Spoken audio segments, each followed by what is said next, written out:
নমস্কার, আমি সৌভিক। সিনেমা প্রেমী আগন্তুক চ্যানেলে সবাইকে স্বাগত জানাই। এই ভিডিওতে রিভিউ করব জি5-এ রিলিজ হওয়া একটা সিনেমা নিয়ে, যেটার নাম হচ্ছে বার্লিন। না, এটা মানি হাইস্টের বার্লিন নয়, এটা হিন্দি সিনেমা বার্লিন, যেখানে ফিচার করেছে রাহুল বোস, অপর শক্তি খুরানা, ইশওয়াক সিং সহ আরও অনেকে। ছবির গল্পটা যদি সামান্য একটু করে তোমাদেরকে ধারণা দিই, এখানে দেখানো হচ্ছে যে 1993 সালে রাশিয়ান প্রেসিডেন্ট তিনি ভারতে ভিজিট করবেন এবং তাকে মেরে ফেলার, তাকে অ্যাসাসিন করার একটা চক্রান্ত করা হয়েছে। এটা ইন্ডিয়ান এজেন্সির কাছে ধরা পড়ছে সেই বিষয়টা, এবং একজন সন্দেহভাজন, একজন সাসপেক্ট, যেটা দেখেছেন ইশওয়াক সিং, যে হচ্ছে বোবা আর কালা। এবারে তাকে ইন্টারোগেট করা হবে, বাট যেহেতু সে বোবা এবং কালা, যে কারণে একজন সাইন ল্যাঙ্গুয়েজ ইন্টারপ্রেটার, যেটা দেখেছে এখানে অপর শক্তি খুরানা, তাকে আনা হচ্ছে, তাকে হায়ার করা হচ্ছে। এবারে এই ইন্টারোগেশন থেকে কি কি তথ্য উঠে আসে যাবতীয় জানতে গেলে তোমাকে জি5-এ গিয়ে 1 ঘন্টা 59 মিনিটের ছবিটা দেখে ফেলতে হবে। পজিটিভ দিক, নেগেটিভ দিক, আমার কাছে এই ছবিটার জন্যে অনেকগুলো পজিটিভ দিক রয়েছে এবং নেগেটিভ দিক আছে, তবে সেটা খুব খুব সামান্য। তবে রিভিউতে আসার আগে আমি একটা বিষয়ে একটু বলে নিতে চাই, সেটা হচ্ছে যে এই ছবিটা অ্যাকচুয়ালিতে কিন্তু ট্রু সিনে ফাইল বা সিনে লাভারদের জন্যে।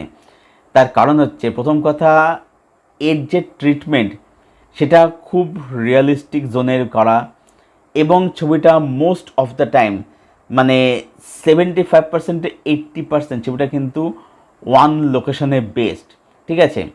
এবং যারা এই যে ইন্ডিয়ান এজেন্সিগুলো কীভাবে কাজ করে, মানে যার সিক্রেট এজেন্সিরা কীভাবে কাজ করে, তারপরে হচ্ছে যে ইন্ডিয়ান যে পলিটিক্স, সোশিও পলিটিক্যাল যে ক্লাইমেট, জিও পলিটিক্যাল ক্লাইমেট, এইগুলোর বিষয়ে যারা জানতে আগ্রহী, যারা ইন্টারেস্টেড, এই ছবিটা তাদের জন্য কিন্তু সত্যিকারের ওয়ার্ক করবে, সেটা কিন্তু তাদের জন্য ব্রিলিয়েন্টলি ওয়ার্ক করবে। কিন্তু যারা জেনারেল সাধারণ মাস অডিয়েন্স, যারা, তাদের জন্য কিন্তু এই ট্রিটমেন্ট তাদের জন্য ওয়ার্ক নাও করতে পারে বা করার সম্ভাবনা কিন্তু খুবই কম। সেটা আমি প্রথমে ডিসক্লেমার দিলাম, ছবিটা কিন্তু সবার জন্যে বা সবার কথা মাথায় রেখে বানানো কিন্তু হয়নি। এবার আসি রিভিউতে, যে আমার কাছে ছবিটার মধ্যে কী কী পজিটিভ দিক লাগলো। প্রথম হচ্ছে এর রাইটিংটা এখানে ব্রিলিয়েন্টলি করা হয়েছে। তার কারণ হচ্ছে, প্রথম কথা, ছবিটার মধ্যে একটা রিয়েলিস্টিক টাচ রাখে, যেটা ছবির যে স্ক্রিপ্ট বা যে প্রিমাইস সেটা ডিম্যান্ড করে, এই ধরনের ট্রিটমেন্ট সেটা করা হয়েছে। দ্বিতীয়ত হচ্ছে যে ছবির মধ্যে অনেক তথ্য আছে, অনেক ইনফরমেশান আছে, ছবিটার মধ্যে প্রচুর ডিটেলিং উঠে আসে, সেগুলো কিন্তু বেশ ইন্টারেস্টিং। কোথাও কোথাও সেটা কিন্তু বেশ শকিং। যখন আস্তে আস্তে করে সব কিছু রিভিল হতে থাকে, অডিয়েন্স কিন্তু মানে শক পেতে থাকে, এবং সেটা বেশ ভালো মতো। ছবিটার মধ্যে যেরকমভাবে 90s এরাটাকে দেখানো হয়েছে, সেইগুলো কিন্তু দেখবার মতো, সেগুলো ব্রিলিয়ান্ট, দুর্দান্ত। এবং ইন্ট্রোডাকশনের সিনগুলো, যেখানে সাইন ল্যাঙ্গুয়েজে কথা হয়, মানে অপর শক্তি হচ্ছে, মানে ও সাইন ল্যাঙ্গুয়েজে কথা বলছে, প্লাস ও আবার কিন্তু মুখে মুখে বলছে, কারণ যেহেতু সাইন ল্যাঙ্গুয়েজ বোঝা সবার পক্ষে সম্ভব নয়, বা ম্যাক্সিমাম টাইম লোকই এটা বোঝে না আর কি, যারা সাইন ল্যাঙ্গুয়েজ ইন্টারপ্রেটার তারা একমাত্র বুঝতে পারে। সেই জিনিসগুলোকে এখানে ব্রিলিয়েন্টলি হ্যান্ডেল করা হয়েছে। ছবিটার মধ্যে অনেক ডিটেলিং আছে, ডেপথ আছে, এবং একটা ইন্টেন্সিটি আছে। সেই কারণে ছবির রাইটিং এখানে ব্রিলিয়েন্ট, এবং ছবির এন্ডিং কিন্তু সত্যি আমাদেরকে ভাবায়। এন্ডিংটা কিন্তু বেশ, মানে কী বলে, এটা ওপেন এন্ড ছবিটাকে করা হয়েছে বলা যেতে পারে আর কি। যাই হোক, একদম যেটা রিয়ালিটি সেটাই কিন্তু ছবির মধ্যে দেখানো হয়েছে। নেক্সট পজিটিভ দিক হচ্ছে ছবির মধ্যে পারফরমেন্স। এই ছবির মধ্যে রাহুল বোসের কাজ আমার দারুণ লেগেছে, সে খুব ভালো কাজ করেছে। তার সাথে ইশওয়াক সিং কাজ আমার ব্রিলিয়েন্ট লেগেছে, মানে তার মুখে কোনো সংলাপ নেই, কিন্তু যেরকমভাবে সে সাইন ল্যাঙ্গুয়েজের মাধ্যমে তার অভিনয়টাকে ফুটে কথা বলেছে, সেটা দেখতে মানে খুব বিশ্বাসযোগ্য লাগে।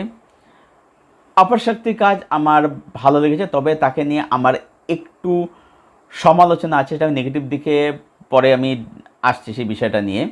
তবে তার কাজ ওভারঅল আমার ভালোই লেগেছে। এছাড়াও সাপোর্টিং যারা আছে তাদের কাছে, কবির বেদি আছেন, তাদের কাছে কিন্তু ছবির মধ্যে বেশ ভালোই বা যথাযথ। ছবিটা technically very very well made. তার কারণ হচ্ছে যে ছবির যে লুক অ্যান্ড ফিল, ছবিটাকে বলা যেতে পারে কাইন্ড অফ একটা ওয়ান লোকেশন ছবিটা শ্যুট করেছে, কারণ বেশিরভাগ টাইম ছবিটার মধ্যে আমরা ইন্টারোগেশনে দেখতে পাই। আউটডোর শ্যুট আছে, তবে সেটা মানে একটু কম পরিসরে রয়েছে, কম পরিমাণে রয়েছে। এবং ছবিটা যেরকম 90s এটাকে রিক্রিয়েট করা হয়েছে, মানে দেখানো হয়েছে, সেটাকে দেখতে ব্রেন থেকে দারুণ লাগে।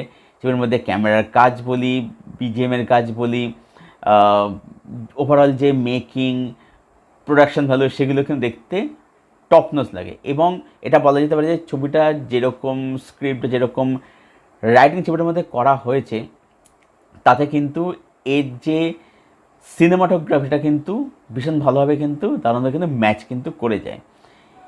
এবং ছবির যে ন্যারেটিভটা কিন্তু একদম টু দ্য পয়েন্ট চলে। হ্যাঁ, স্লো বার্ন, ছবিটার ট্রিটমেন্টটা স্লো বার্ন, কিন্তু ন্যারেটিভটা কিন্তু একদম টু দ্য পয়েন্ট চলে। ছবিটার মধ্যে কোনো কিন্তু অহেতুক আননেসেসারি জিনিসপত্র কিন্তু খুব একটা দেখানো কিন্তু হয়নি। এটা হচ্ছে ছবির মধ্যে পজিটিভ দিক।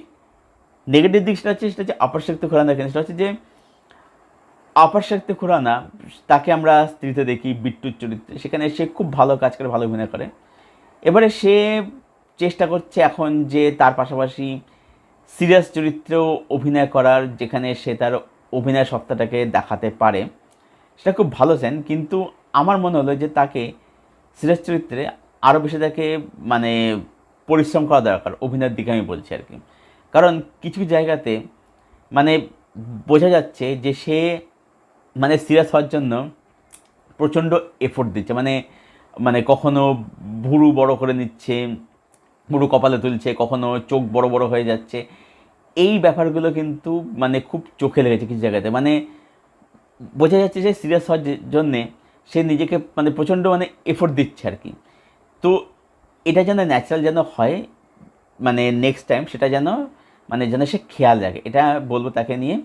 আর যেটা বললাম যে যেহেতু ছবির ট্রিটমেন্টটা স্লো বার্ন, যেহেতু প্রচণ্ড রিয়েলিস্টিক ছবিটা বানানো হয়েছে, যেখানে ছবিটা সবার কাছে ভালো নাও লাগতে পারে, কারণ সবার হয়তো এরকম ট্রিটমেন্ট দেখার অভ্যাস নাও থাকতে পারে। এইটা নেগেটিভ দিকে একটু মনে হলো আর কি, এই ছবিটা সবার জন্য নয়। যদি এটা নেগেটিভ সিনেমার জন্য বলা যায় না, তবে যদি আমি মাস অডিয়েন্স যারা তাদের কথা যদি মাথায় রেখে বলি, তাহলে এটা ডেফিনেটলি একটা নেগেটিভ দিক বলা যেতে পারে। ওভারঅল বলবো যে বার্লিন এই ছবিটা, এটা ট্রু সিনেফাইলদের জন্যে একটা ব্রিলিয়ান্ট সিনেমা, দারুণ সিনেমা। তাই সব মিলিয়ে আমি এই ছবিটাকে রেট করব 8.5 আউট অফ 10। এই ছিল আমার রিভিউ জি5-এ রিলিজ হওয়া সিনেমা বার্লিন নিয়ে। যারা ছবিটা দেখোনি, জি5-এ যাও, ছবিটা অতি অবশ্যই দেখে ফেলো। সিনেফাইলদের জন্য ছবিটা দারুণ লাগবে, এটা আমি আর একবার বলে দিলাম। যাই হোক, তো ছবিটা তোমরা দেখো এবং দেখে এসে জানাও ছবিটা তোমাদের কীরকম লাগলো। আর যাদের বার্লিন অলরেডি দেখা হয়ে গেছে, তোমাদের কি ওপিনিয়ন, তোমাদের কি মতামত, প্লিজ জানাও কমেন্ট সেকশনের মাধ্যমে। ভিডিওটা ভালো লেগে থাকলে লাইক করো, শেয়ার করো, চ্যানেলটাকে অবশ্যই সাবস্ক্রাইব করো এবং পাশে যে বেল আইকনটা আছে সেটাকে অন করে দিও, যাতে এরকম রিভিউ বা এরকম ভিডিও আসলে তার নোটিফিকেশান তোমরা খুব সহজে এবং খুব শীঘ্রই পেয়ে যাও। ভিডিওটা এখানেই শেষ করছি, আবার দেখা হচ্ছে খুব শীঘ্রই নতুন কোনো একটা ভিডিওতে তোমাদের সাথে। ততক্ষণের জন্য সবাই ভালো থেকো, সুস্থ থেকো এবং সিনেমার সঙ্গে জুড়ে থেকো।